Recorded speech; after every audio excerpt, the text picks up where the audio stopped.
Lolenge et Mbote à vous les dispersés de l'Éternel, vous les Bénin Congo, partout où vous vous trouvez.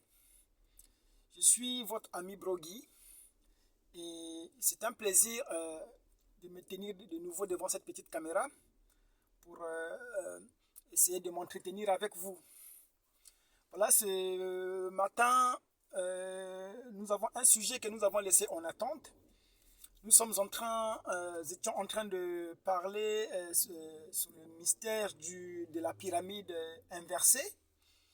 Et contrairement à ce que nous avons annoncé comme base, nous avons dit que nous sommes dans l'ouverture des sceaux. Et l'ouverture des sceaux, c'est un nouveau âge, c'est une nouvelle dispensation. Et nous avons cité Branham à ce sujet. Lui disait que lorsque les sceaux ont été ouverts pour lui, l'expérience qu'il avait passée avec cela, c'était que la Bible était devenue un nouveau livre. Et pour le reste des prédicateurs, ils pensent que l'ouverture des sceaux, c'est une continuité. Que l'ouverture des sceaux vient s'ajouter aux ordres de l'Église. Mais pour Branham, ce n'était pas le cas. Pour lui, c'était une rupture, les sceaux. Parce que les sceaux étaient contraires avec ce qui avait été déjà annoncé. C'est pourquoi il souhaitait que l'Église soit assez mature pour séparer les deux œuvres. L'œuvre qui s'était faite dans les âges de l'Église, parce que lui, quand il a commencé son ministère, voyez-vous que Dieu n'a pas voulu qu'il rentre directement dans son ministère. Il lui a dit de faire l'œuvre d'un évangéliste jusqu'à ce que le temps devrait arriver où il partirait vers l'ouest pour revenir avec l'ouverture de ce qui était son ministère. Parce que selon Apocalypse 17, il avait été dit qu'au son de la trompette, lorsque le 7e ange sonnera la trompette, voyez, cela va ouvrir tous les mystères cachés. Et aujourd'hui, nous nous tenons dans cette configuration. C'est ça qui explique les choses que nous disons aujourd'hui. Nous ne nous préoccupons plus de tout ce qui était de l'ordre des âges de l'Église. Pourquoi? Parce que ce temps devrait être révolu à la révélation des sceaux. C'est une petite introduction pour essayer de me mettre dans le vif du sujet. Comme je disais que j'ai un sujet en attente que nous avons introduit la dernière fois, à savoir la pyramide inversée. Nous avons dit que la pyramide inversée, c'était en rapport avec les sceaux. Cette pyramide qui était contraire à l'ancienne pyramide, qui voulait que dans les âges de l'Église, que la base soit en bas et que le peuple soit appelé à s'élever vers le sommet pour faire partie de l'élite. Mais la nouvelle pyramide qui vient, vous voyez qu'au sommet c'est la base et cette pyramide descend. C'est pour montrer que nous ne sommes plus à l'âge de l'ascendance, nous sommes à l'âge de la descente. Pourquoi? Parce qu'on parlait de la montée, de l'enlèvement, de toutes ces choses-là pendant les âges. Comme nous l'avons su le dire en long et en large dans les vidéos précédentes, que l'âge de l'enlèvement relève de la nuit. Parce que Jésus-Christ lui-même disait qu'il devrait venir enlever l'Église dans la nuit. Vous voyez que le voleur vient pour voler la nuit. Donc toutes ces choses devaient se passer dans la nuit, dans le 4e sceau. Vous voyez, c'est là où on parlait de la montée. Mais lorsque les sceaux se révèlent, lorsque la révélation est donnée, voyez-vous que l'épouse qui était montée redescend maintenant sur la terre pour voir les sauterelles dont par la Bible, voir la grande tribulation, les fléaux et toutes ces choses. Cela justifie que l'épouse enlevée redescend.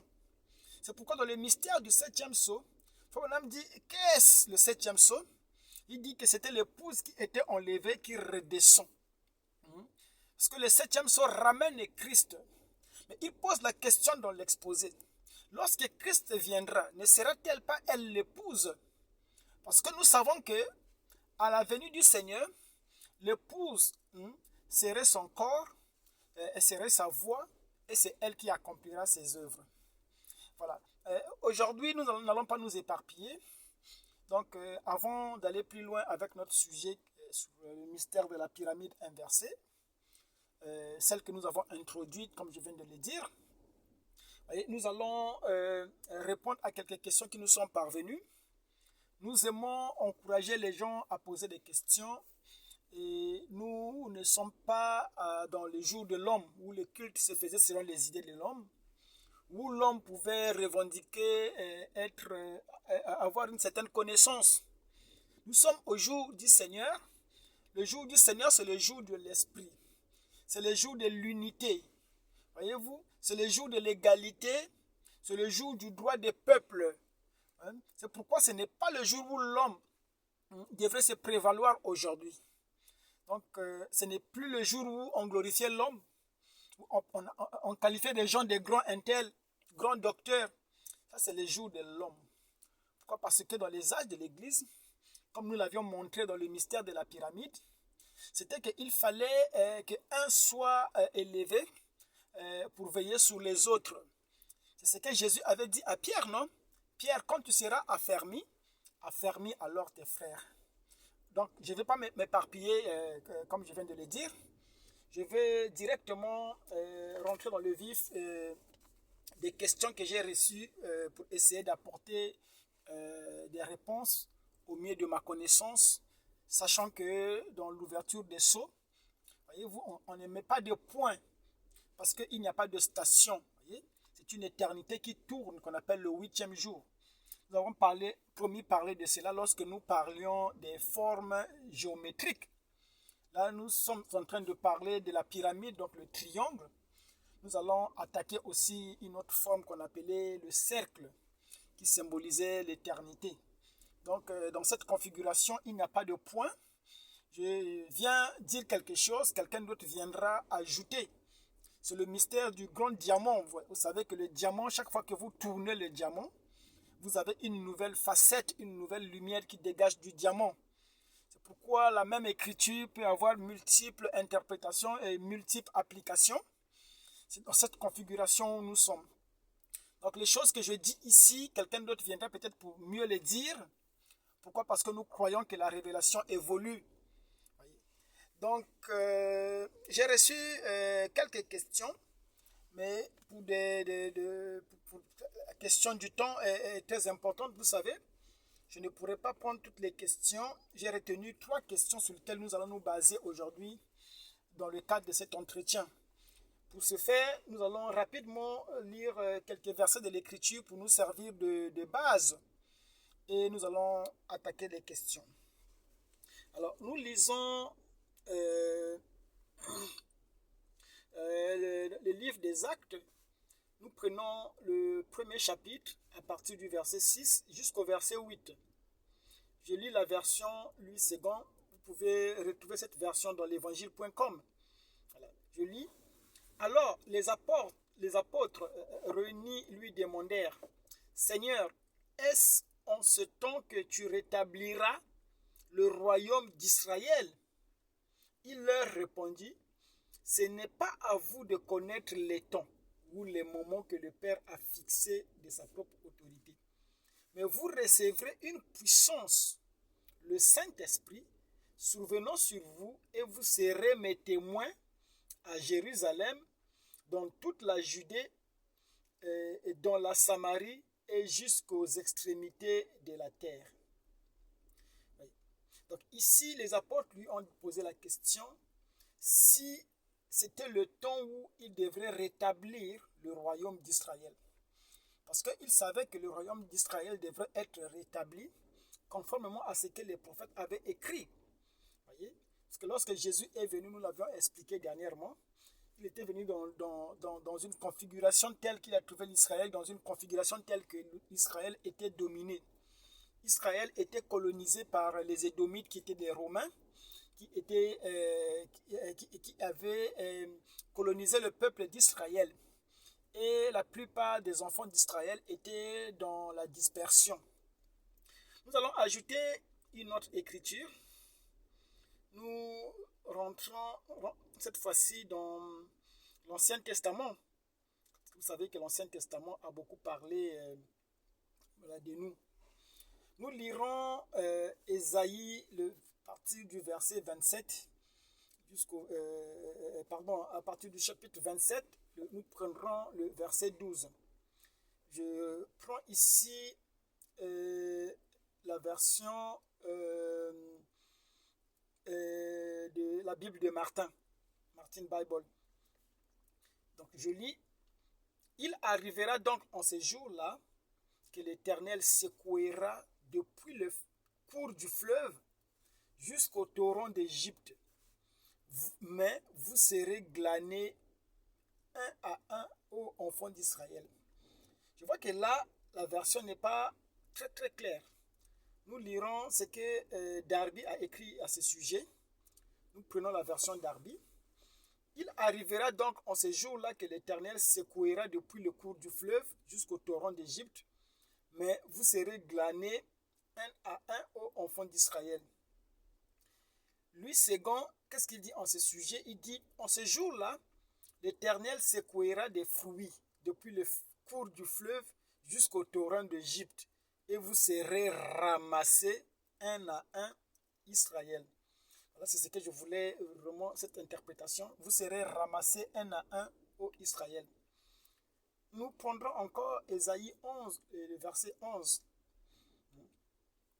Dans ce temps-là, dans ce même temps, le Seigneur étendra une seconde fois sa main pour racheter le reste de son peuple dispersé en Assyrie et en Égypte, à Patros et en Éthiopie, à Élam et à Shinéar et à Hamath et dans les îles de la mer.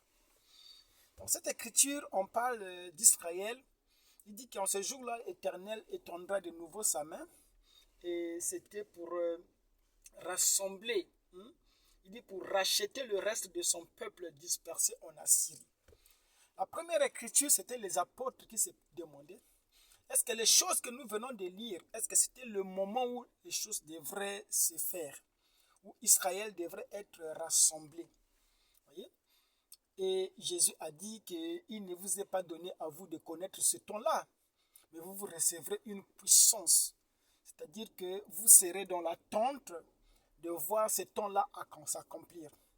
Donc la venue du Christ pour les enfants d'Israël symbolisait la restauration du peuple d'Israël. Parce qu'Israël attendait un Messie. Le Messie serait un roi. Et ce roi-là serait comme David, qui devait venir pour unifier le royaume, pour unifier le peuple. Voyez? C'était ça le but du Messie. Le Messie, c'est un sauveur qui vient pour délivrer son peuple de l'oppression. C'était ça les attentes d'Israël. Voilà pourquoi lorsque les Juifs ont vu Jésus arriver, ils étaient très contents. Ils remerciaient Dieu d'avoir répondu à leurs prières parce qu'ils savaient que le Messie devrait rassembler le peuple. Vous voyez? C'était ça la grande attente du peuple d'Israël. Voilà pourquoi les disciples eux-mêmes aussi, lorsqu'ils se sont rassemblés, ils ont dit, Seigneur, est-ce que c'est le moment? Voyez? Parce qu'ils savaient que la restauration devrait venir au temps de la fin. Voilà. Alors, je vais attaquer avec les questions. Alors, la première question, je lis. Pensez-vous, Bro Guy, que l'histoire de la Bible s'est passée en Afrique ou en Palestine? Alors, c'est une question costaud.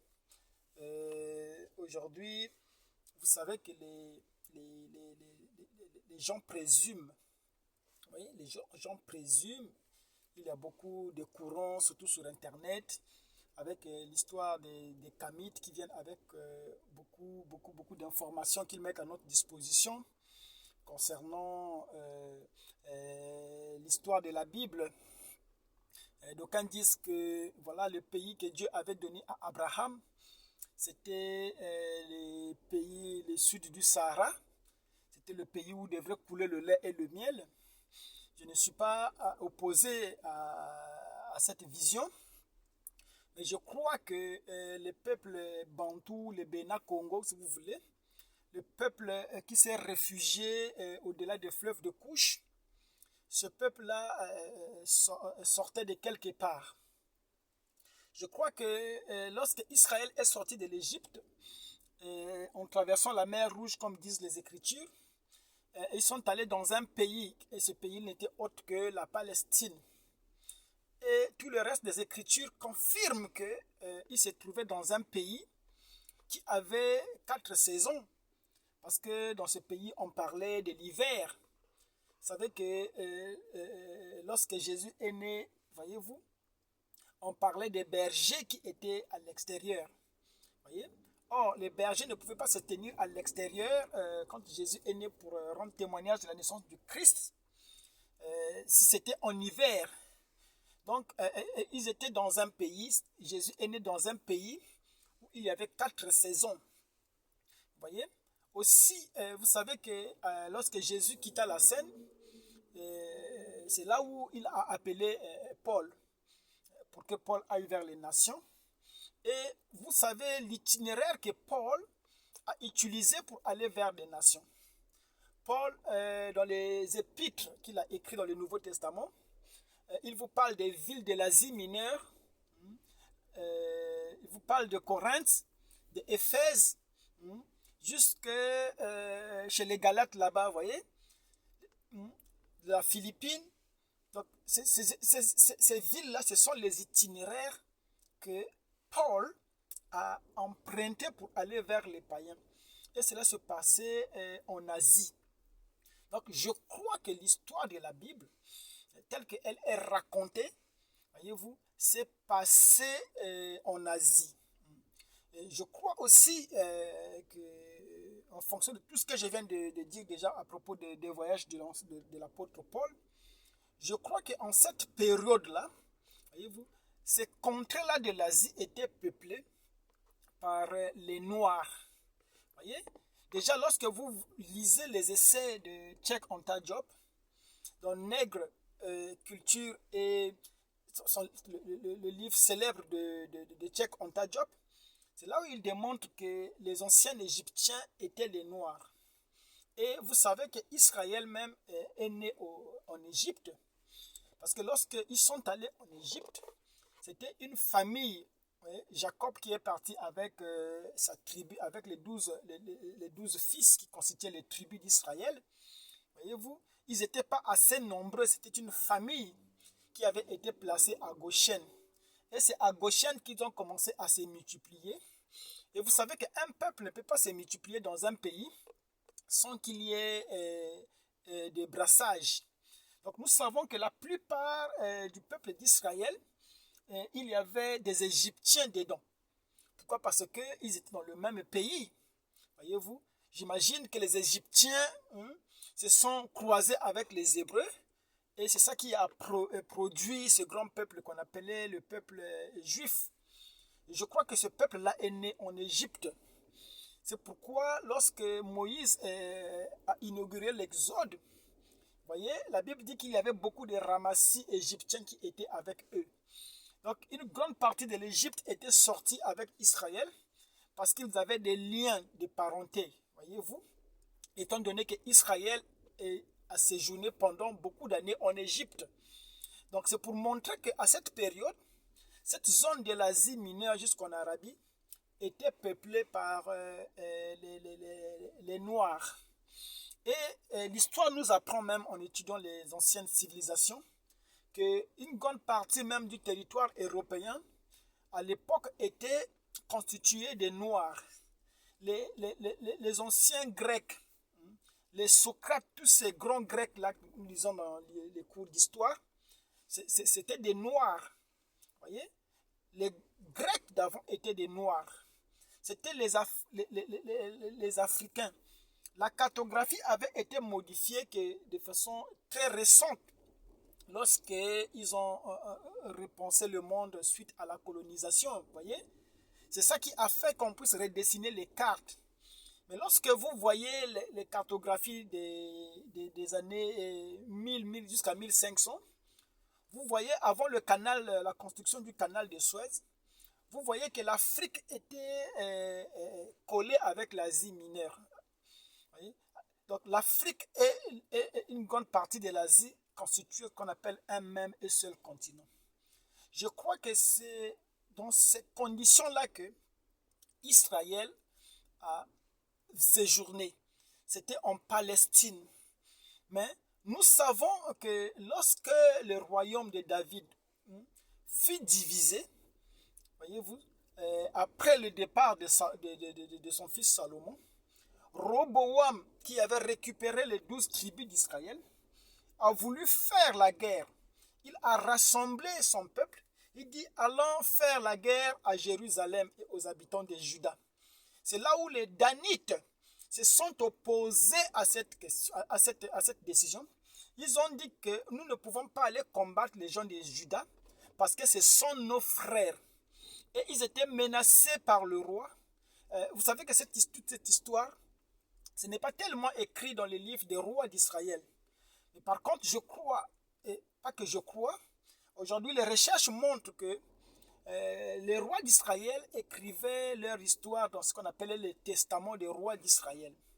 C'est dans ce testament-là, voyez-vous, que toute cette histoire-là est comprise. Voyez? Si vous lisez ce testament, vous comprendrez ce que je suis en train de dire. Donc, quand les Danites ont dit non à la décision du roi, alors ils étaient mal vus. C'est pourquoi les Danites sont partis. Voyez-vous, à cette même époque, je pense que c'était vers moins 750 avant la naissance du Christ, ils sont partis en passant par l'Arabie et ils sont rentrés en Afrique. Ils sont partis en Éthiopie. Voyez-vous, ce qu'on appelait l'Égypte, parce que dans l'ancien temps, lorsqu'on parlait de l'Afrique, on parlait de l'Égypte, on parlait de Couche, on parlait de l'Éthiopie. Voyez? Et lorsque vous voyez, toujours, je vous en renvoie aux anciennes cartographies, lorsque vous voyez vous lisez les anciennes cartes, vous voyez que l'Éthiopie, c'est cette zone-là qui est au centre de l'Afrique, qu'on appelle le bassin du Congo. Et l'océan Atlantique était même appelé la mer d'Éthiopie. Voyez-vous, c'est cette zone-là qui était traversée par l'équateur. Voyez, c'est ce qu'on appelait l'Éthiopie, le bassin du Congo, cette zone qui était entrecoupée des grands fleuves et des lacs. C'est là que naissent, voyez, prend naissance même ce qu'on appelle le Nil, dans le grand bassin du Congo. C'est dans cette zone-là. Donc, les Danites étaient les premiers à pouvoir immigrer en Afrique suite à ce conflit-là de Roboam. Et plus tard, lorsque les Babyloniens sont venus les Assyriens sont venus pour attaquer Israël, ils ont déporté des peuples, voyez-vous, et il y avait des rescapés aussi, voyez-vous, qui se sont réfugiés en Afrique. Voyez, ces peuples venaient se cacher en Afrique et ils passaient par un autre moyen. Parce que la Bible disait qu'ils ne devaient plus reprendre le même chemin de l'Égypte. Donc ils passaient vers l'Arabie et ils descendaient du côté du Yémen pour entrer en Afrique. Voyez? Ces peuples-là de l'Afrique, au sud du Sahara, les peuples qui sont dans le bassin du Congo et jusqu'en Afrique du Sud, ces peuples qu'on appelle les Bantous, vous voyez, ce sont des peuples qui ne sont pas autochtones de ces régions. Ce sont des peuples qui sont venus. Voyez?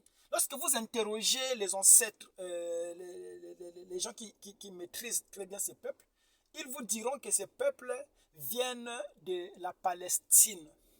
Voyez-vous? Donc, je crois que l'histoire de la Bible s'est passée en Palestine, mais que suite aux difficultés que le peuple a rencontrées en Palestine, oui, ce peuple s'est réfugié, voyez-vous, en Afrique, vers l'Éthiopie. Voilà pourquoi, en lisant ces écritures, je les ai lues expressement. Ésaïe a prophétisé qu'il étendra de nouveau sa main et il rassemblera son peuple depuis Patros, l'Égypte, jusqu'en Éthiopie. Donc le peuple était dispersé dans ces contrées. Et c'est ce que Sophonie 17 aussi, 3.10 aussi nous démontre.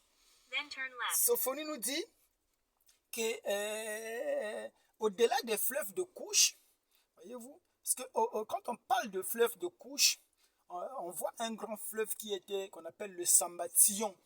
Ce Samba-Tillon-là, le Samba. Samba, c'était le nom du fleuve Congo avant que les Blancs ne puissent renommer ce fleuve par le fleuve Zaïre ou le fleuve Congo. Voyez-vous, les ancêtres Congo appelaient ce fleuve Samba. Voyez-vous, le Samba, c'était le plus grand fleuve qui séparait, voyez-vous, les enfants de Moshe d'un côté, qui étaient constitués des Judéens, des Lévites et des Benjamines. Des Benjamites, vous voyez? Donc les trois tribus qui constituaient le clan de Juda, le royaume de Juda, ils étaient séparés par le Samba-Sillon, avec l'autre grand peuple qui formait les tribus éparpillées de la maison d'Israël, qui était qu'on dénommait le royaume du prêtre Jean.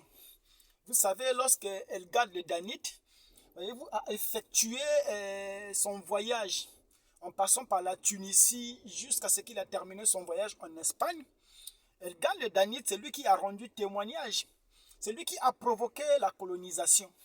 Voyez-vous, c'est lui qui a suscité l'intérêt à ce que les explorateurs descendent dans les contrées profondes, voyez-vous, de l'Équateur ou de la forêt équatoriale pour essayer de vérifier ce qu'il y avait comme information, comme richesse dans ces contrées. C'est suite au témoignage de ce Danite, qui était un marchand qui arrivait dans les pays de l'Édom. Voilà. Il a rendu témoignage qu'au-delà du fleuve, au-delà du Samba-Sillon, voyez-vous, il y a les enfants de Moshe, voyez, qui sont cachés là-bas. Voyez, il dit qu'il y a un grand royaume qu'on appelle le royaume du prêtre Jean, qui est un royaume qui regorge beaucoup d'or, beaucoup de minéraux, voyez-vous, mais qui est séparé par le Samba-Sillon. Donc Samba, qui était le nom du fleuve, Sion, Nsiami, qui était le pays de l'Éternel. Et tous les livres anciens, lorsqu'ils parlaient de ces contrées, ils désignaient ces contrées comme étant le pays des Juifs ou des Judéens. Voyez? Le pays des Juifs, c'était ça, cette partie-là, voyez-vous, qui regroupait les enfants d'Israël. Il y avait le royaume de Juda qui était le grand royaume Congo, qui était constitué de ces trois tribus-là, les Lévites, les enfants de Moshe, qui pratiquaient la loi de Moïse, voyez, et qui étaient séparés avec les autres tribus d'Israël, de l'autre côté du Samba-Sillon, dans un grand royaume qu'on appelait le royaume du prêtre Jean. Donc, c'est ça les informations que j'ai à ma disposition. C'est vrai que je n'ai pas préparé des ouvrages pour essayer d'étayer ce que j'ai dit, mais pour ceux qui veulent lire, je pense qu'il y a un ouvrage que vous retrouvez sur Internet, un grand livre qui parle de la description de l'Afrique comme seconde partie du monde. Vous pouvez consulter à partir de la page 400.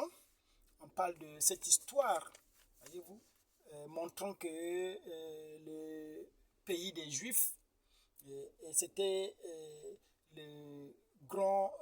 c'était l'Éthiopie, voyez-vous, l'Éthiopie qui c'est cette contrée, voyez-vous, est située dans le bassin du Congo. Voilà. C'est ce que je peux dire à propos de cette question. Je crois que les informations que j'ai dit, c'est des informations qui peuvent être vérifiées, qui sont historiques. Pourquoi? Parce que la Bible aussi confirme la même chose. Il dit qu'au-delà des fleuves de Sion, c'est-à-dire que le peuple d'Israël était relocalisé. Le peuple d'Israël était rentré dans la dispersion. Et lorsqu'on parle du rétablissement du peuple d'Israël, il s'agit, voyez, de ce peuple-là qui était dispersé. En Égypte, ils étaient en Albatros, ils étaient dans les îles de la mer et en Éthiopie. Voilà pourquoi ici, dans Sophonie 3.10, il dit qu'au-delà du fleuve de couche, voyez-vous, c'est là que sortiront les adorateurs qui apporteront des offrandes à l'Éternel. Donc la promesse concernait ce peuple dont Elgat le Danite avait rendu témoignage. Voilà. La deuxième question, c'est concernant le trône. Je vais speeder parce qu'il est déjà 30 minutes passées. Comme vous savez, nous faisons les vidéos de 30 minutes. Voilà. Donc, c'est Brogui, qu'est-ce que signifie le trône du Père? Ce que j'ai suivi, c'est que vous avez dit dernièrement, vous avez dit que Christ devrait quitter le trône du Père pour prendre son propre trône. C'est donc quoi le trône du Père? Alors, le trône du Père, c'est simple. Lorsque Jésus s'adressait à ses disciples, il disait que je suis sorti du Père, je repars au Père. Le trône du Père, c'est la colonne de feu. C'est là que Jésus devrait repartir, c'est cette forme-là que Jésus devrait repartir pour tout le temps jusqu'à la fin du monde. C'est-à-dire que durant les âges de l'Église, Jésus était assis sous le trône du Père, c'est-à-dire la colonne de feu. C'est dans cette forme-là qu'il exerçait l'intercession. Voyez-vous? C'est là où il y avait la miséricorde, c'est là où il intercédait pour le peuple. C'était la colonne de feu, voyez-vous? Et c'est pourquoi au début du Nouveau Testament, cette colonne de feu s'est déployée. Et Paul dit que si vous avez connu Jésus-Christ selon la chair, nous ne le connaissons plus de cette façon. Mais Paul l'a rencontré sur le chemin de Damas. Jésus était la colonne de feu. Il a même demandé, parce que Paul était un érudit sorti de l'école de Gamaliel, il ne pouvait pas appeler n'importe qui Seigneur. Il dit, qui es-tu? Parce qu'il savait que Dieu était la colonne de feu. C'est la colonne de feu, le Père qui a sorti Israël de l'Égypte. Paul avait étudié cela tout le long de sa vie. Et quand il a vu cette même colonne de feu se déployer devant lui, il posa la question, qui es-tu? Parce que les Juifs, ils aiment bien identifier. Vous savez que les Juifs ont l'interdiction d'adorer n'importe quel Dieu. C'est pourquoi lorsqu'ils se trouvent devant une présence, devant un être surnaturel, ils posent toujours la question, qui es-tu? Moïse aussi avait fait pareil. Vous voyez? Il a posé la question, qui es-tu? Vous voyez? Donc, la colonne de feu lui a dit, je suis Jésus. Donc, Jésus était dans le trône, assis sous le trône de son Père. Le trône, c'est une fonction, vous savez, c'est une condition. Jésus était dans cette forme de la colonne de feu. C'est ça, quand on dit que Jésus était sous le trône du Père, il était sous cette forme qu'on appelle la colonne de feu. C'était pour exercer l'expiation à travers les âges. Voyez? Et lorsqu'on arrive au 7e âge, lorsque les sceaux commencent à être révélés, il est obligé de quitter cette forme-là de la colonne de feu pour prendre son propre trône. Et Malachie 4 interprète cela, il dit que son propre trône, il dit qu'il s'agit de ces sujets rachetés. C'est ça le propre trône. Aujourd'hui, moi, je ne crois pas que quelqu'un se lève pour me dire que j'ai vu Jésus sous forme de la colonne de feu. Je ne croirai pas. Parce que après l'ouverture des sceaux, si vous voyez la colonne de feu, non, ce n'est pas la colonne de feu que vous avez vue, c'est un démon que vous avez vu. Voyez-vous? Parce que Dieu ne peut plus, il a quitté cette forme de la colonne de feu pour s'asseoir sur son trône. Donc aujourd'hui, la colonne de feu ne peut plus se montrer. La colonne de feu, c'est une fonction, c'est une condition. Jésus n'est plus dans cette condition. Il n'est plus dans cette condition. Voyez-vous? La dernière manifestation de la colonne de feu, ça s'est fait avec William Marion Branham. Et nous avons la photo qui a été prise. Il dit que ce n'est pas ma photo, c'est la photo de l'ange de l'Éternel. Et nous savons que cet ange, c'était la colonne de feu. Voyez-vous? Mais lorsque les sceaux ont été révélés, voyez-vous, il a quitté cette forme pour prendre sa forme définitive, qui sont les fils de Dieu manifestés, qui sont les sujets rachetés. Voyez. Donc, c'est ce que je peux ramener et je peux dire par rapport à cette question. Il y a une autre question qui est en attente, mais vu le temps, je ne pourrai pas aborder cette question. Je pense que la prochaine fois, la prochaine séance, je prendrai 5 à 10 minutes pour essayer d'introduire cette nouvelle question et en vue d'avancer. Voyez? Donc, en gros, voilà, lorsque on parle de l'histoire de la Bible, je pense que l'histoire de la Bible s'est bien passée en Palestine. Pourquoi? Parce que le peuple d'Israël n'était pas isolé. Le peuple d'Israël avait des interactions avec d'autres peuples de l'époque qui étaient les Assyriens. Voyez-vous, les Philistins et tous ces autres peuples qui entouraient Israël. Aujourd'hui, nous savons que la Syrie est toujours localisée en Asie. Voyez, nous voyons l'Iran aussi qui est toujours en Asie. Il n'y a pas de raison que seul le peuple d'Israël se soit voilà, volatilisé. Parce que le peuple d'Israël avait des interactions avec ces autres peuples qui étaient frontaliers à son territoire. Voyez? Il reste à savoir aussi que lorsqu'on parle d'Israël, les gens pensent qu'Israël c'est une terre. Ou c'est une terre. Non. Israël c'est un peuple. Ce peuple avait la promesse d'occuper une terre que Dieu avait promis de donner à Abraham. Donc à la base, ils n'avaient pas la terre à eux. Israël, ce sont ce qu'on appelle les Hébreux. Les Hébreux, ça veut dire celui qui traverse. Ce sont les pèlerins. Ils étaient comme Abraham. Ils n'avaient pas de terre. Ils occupaient des terres. Voyez? C'est pourquoi Israël primitif était localisé en Asie, en Palestine. Mais au temps de la fin, suite aux difficultés qu'ils ont rencontrées, cet Israël s'est relocalisé. Donc la nouvelle Israël ne se trouve plus en Palestine. La nouvelle Israël se situe, voyez-vous, dans les îles de la mer et la plus grande partie est en Éthiopie, au-delà des fleuves de Couche. Merci, c'était Brogui.